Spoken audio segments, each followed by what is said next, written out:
Mountain Radio. Well, they're saying I'm a hairdresser, not a psychologist, and very good point too. It's with the recent increase in mental health struggles, domestic violence and trauma. Apparently, younger hairdressers are shouldering more from clients than they've actually been trained for. To find out more about this, joining us now is Karina Chapman. She's a conscious connection expert. Wow, what a title. Hello, Karina. Hi, Jenny. How are you? I'm fine, thank you. Give us the lowdown on what your title means. Absolutely. So a conscious connection expert is someone who helps you to become aware of the type of people that you want to connect with, and then how to actually do that and bring them into your life, whether it's in new friendships or in business relationships or in romantic relationships. How handy would that have been if I'd known about that 30 years ago? Goodness me, where have you been, Karina? Well, you know, people do make mistakes, and I don't mean to at the time, but, you know, all sorts of things can go, yeah, it's very interesting, isn't it? Now, so, you know, being conscious about who you're connecting with is one thing, but often in the client situation, in the hairdressing chair, they're unconsciously connecting with the hairdresser closer than what you think.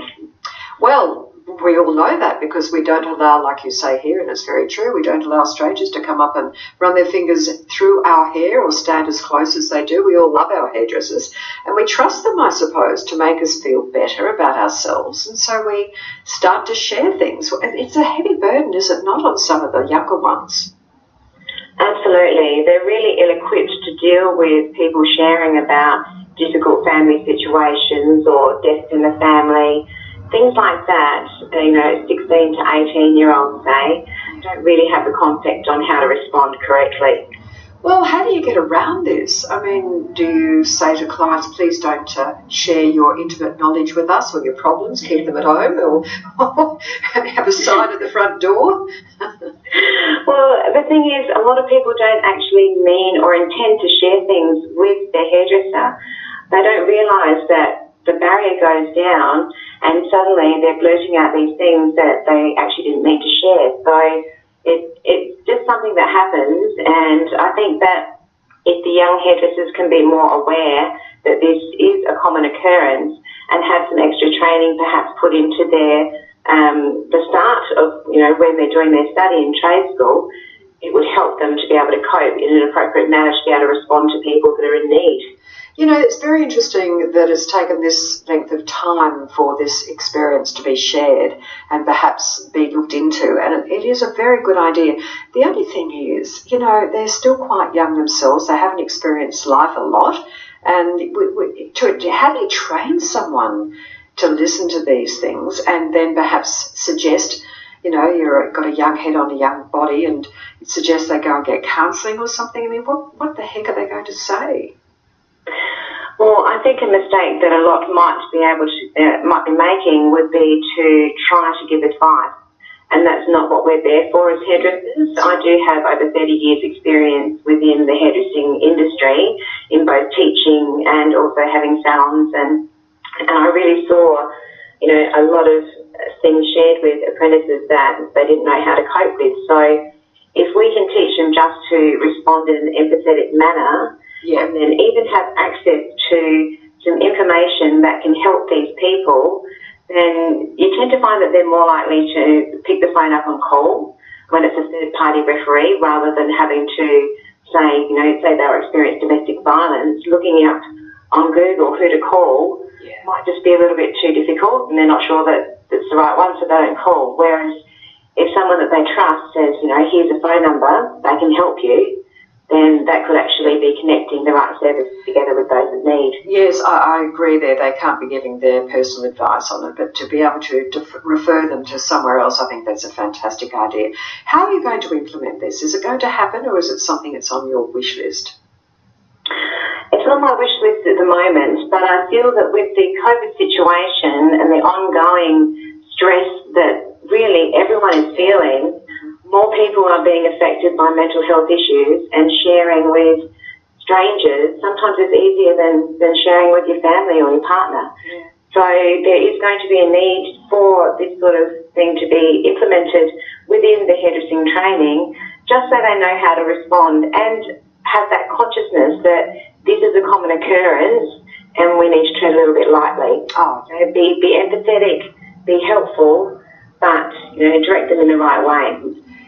Probably brochures from organisations perhaps around the salon. I don't know if that's too intrusive, just occasionally. Yeah, okay, good. I think that'd be a good idea. I think that would be an excellent idea, Jenny, to be honest. Yeah. And especially local ones, that are specific to the region, because that's the way that they're going to get the most help. And there really is a big need these days.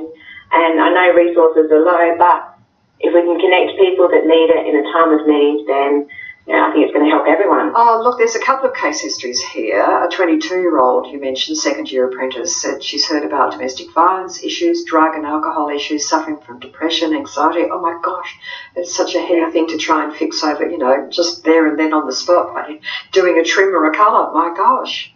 It really is. Yeah. It really is. And even, unusual situations can happen in the salon as well. Like, I know of a girl who experienced when she was an apprentice, one of the older clients actually passed away under the dryer. Oh, no. Oh, dear me. Yeah. Oh, so, that's awful. To have to cope with what to do around that even is a big thing. So, raising awareness, I think, will really help the young girls and guys going through to be able to cope with situations well, like that. We do get to know our hairdresser very well because we go probably once every 4 weeks, so for years. And, I don't tend to go in the spill. I haven't got enough time to tell them everything that's wrong. but you know what? Just on the other coin, on the other side of the coin, often I've had hairdressers say, if she's elderly, if a client doesn't turn up, I don't know whether she's passed away or not. It's really sad. Yeah, and you do wonder because you care, you do care. It's not just that they're coming in and you're getting money from these people.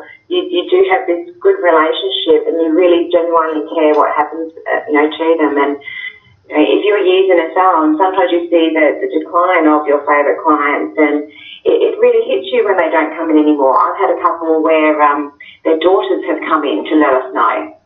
Well, and we really appreciated that. Do you know, I was just about to ask you, would you think that would be a wonderful thing for families? I know they've got a lot on their plate if they've lost a family member, but if they could just ring around to the normal appointments that their mother, father, friend had, whatever had, just say, look, I'm sad to tell you that this is what's happening. At least you know. Absolutely, because you do wonder, you think, like that isn't like them, you know how regular they are, and you certainly do get concerned. And that's something that we take home with us as well. I bet you do. So, we can't just leave that at the door. So we do care for our clients, and that would be a great idea. I really think that would be, I know it's hard to do, but give it a bit of time, and I think perhaps it'd be great just for you guys. Now, Karina, you're the creator of a fictional book series. I am, yes, indeed. Tell us about that. Yeah, so my series is called The Vixen's Secret Handbook. And so the first one, called Adventure Vixen, is out now, and I'm just doing the finishing touches of editing the second one, which is International Vixen. Oh, okay. And it's based on true stories? It is. Oh, clients? I don't tend to base any of my stories on clients, but I do tend to base it on my own experience. And what it's about is I became single in my 40s, and I was a bit over the heartache idea and thought I need to learn a little bit more. Yeah. So I went on a bit of a daring journey of dating to learn what type of person really suits me and what are their qualities and traits. And after experiencing several unusual, funny and disastrous dates, I have to say, I was inspired by friends to start writing about it. And from there it's morphed into creating a series. Well, that, of course, ties in beautifully with your title of Conscious Connection Expert. So this is interesting to have you with the group, or I'll take you out one night and see if you can pick out somebody that's good or bad. Can you tell pretty quickly when they start talking to you? Well, a lot of times our instincts are just to go on the outside, and that's what we often choose when we're young. There's a good-looking bloke or girl, and looks like, I'm attracted to her. We don't actually even think of the things that are important, like, are our core values matching? What are our core values, number one? But most of us don't know.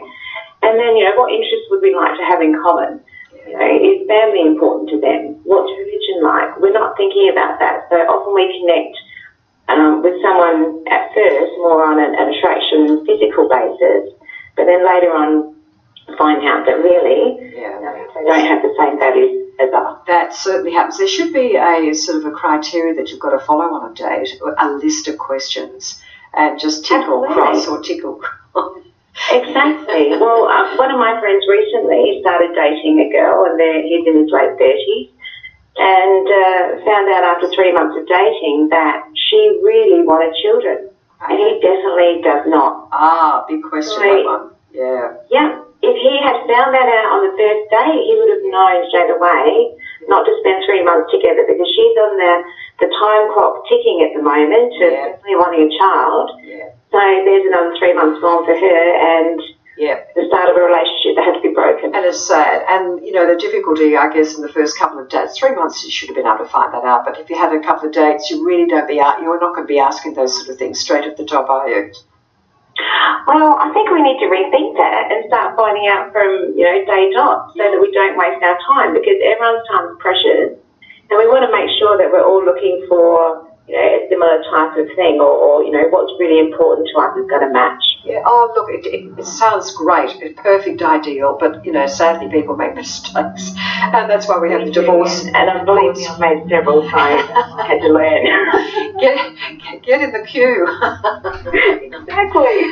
Look, good on you for what you're doing. I'm hoping something can be done for these young people, and everybody, if you do have a family member or a friend that passes away, just remember that the hairdressers don't know that. Get in touch with them and just say what has happened, so at least you have closure as well.